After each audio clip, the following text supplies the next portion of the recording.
Hi guys! Welcome to my Team Raiza YouTube channel! At ito na nga guys, ito po yung ating lulutuin ngayon. Ulam po natin ngayong lunch. Meron po tayong kalahating kilong baka.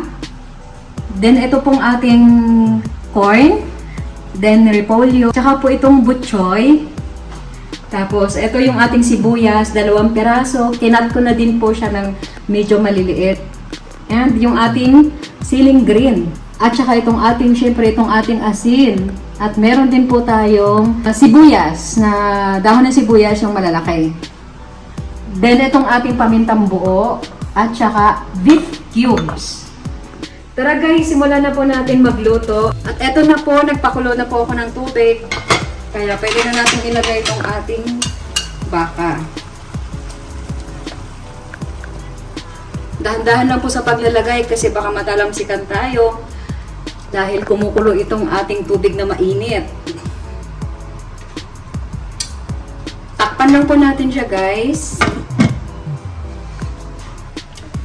Lalagay na po natin itong ating sibuyas.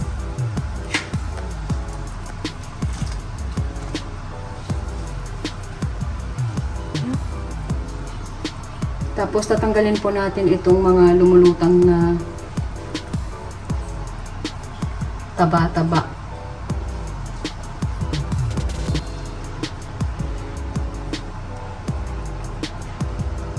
Palang din po natin siya ulit para lumambot. Nagpapalambot po tayo guys nitong ating nilagang baka. Sabayan na din po natin maghiwa ng mga ingredients. Yung katulad ng bok choy at saka yung repolyo at saka yung mais. Tara po, samahan niyo na ako.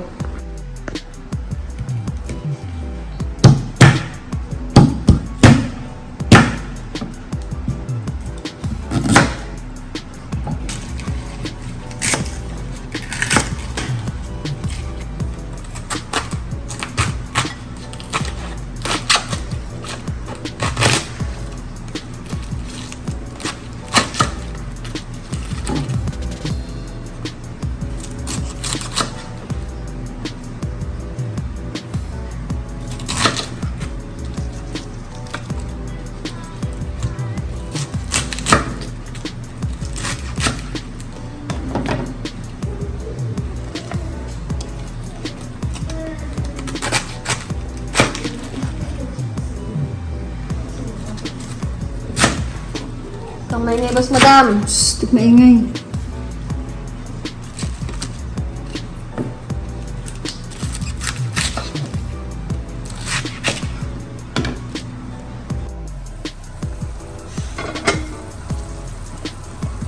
Ilagay na rin po natin itong ating mais. Nang sa ganun, mapalambot na rin natin siya. Maglagay na rin po tayo ng paminta.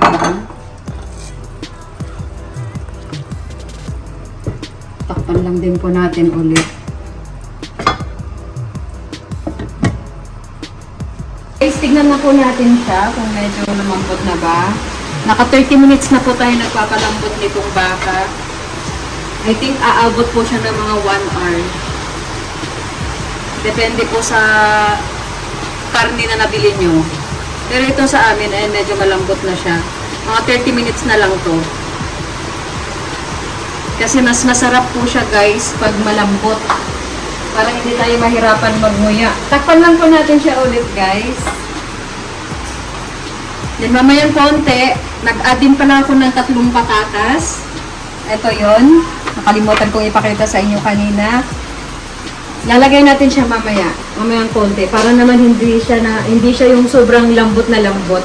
Kasi mas gusto po namin sa patatas, yung medyo crunchy pa din, yung hindi malambot na malambot kasi ayaw nila din ng mga anak ko na sobrang lambot. Kaya, mamaya natin siya ilalagay guys. Yan na muna natin siyang lumambot, ang ating pinapakulong karning baka. Gagawa na rin po tayo ng sausawan. Patis at saka kalamansi lang po ito. At ang ating sili na maanghang na favorite namin.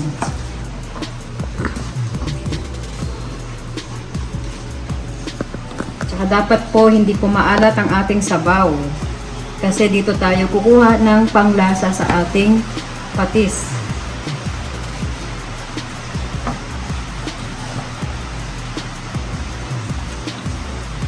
Yan na po siya. Ilagay na rin po natin itong ating patatas.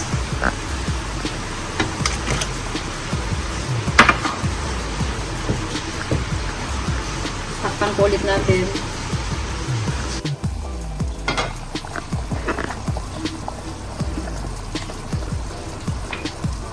Tapos lagay na din po tayo ng asin.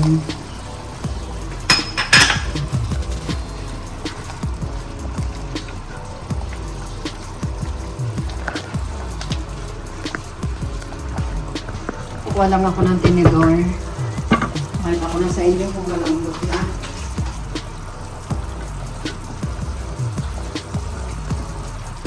Matigas pa po siya ng konti. Takpan lang natin siya ulit.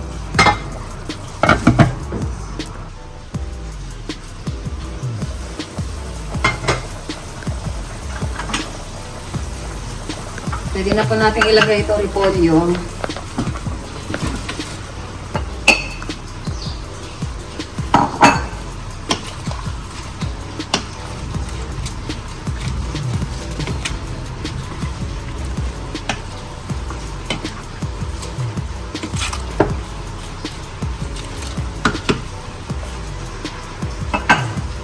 Takpan lang po natin siya ulit. Lagay na rin po natin to guys, itong butchoy. Yan, marami kasi masarap yan. At masustansya. More gulay, masustansya po. Gaya po kami, mahilig po kami sa gulay. Lalo na tong aking mga anak, pinalaki ko silang mahilig kumain ng gulay. Lagyan na rin natin itong sili. Kasi itong sibuyas.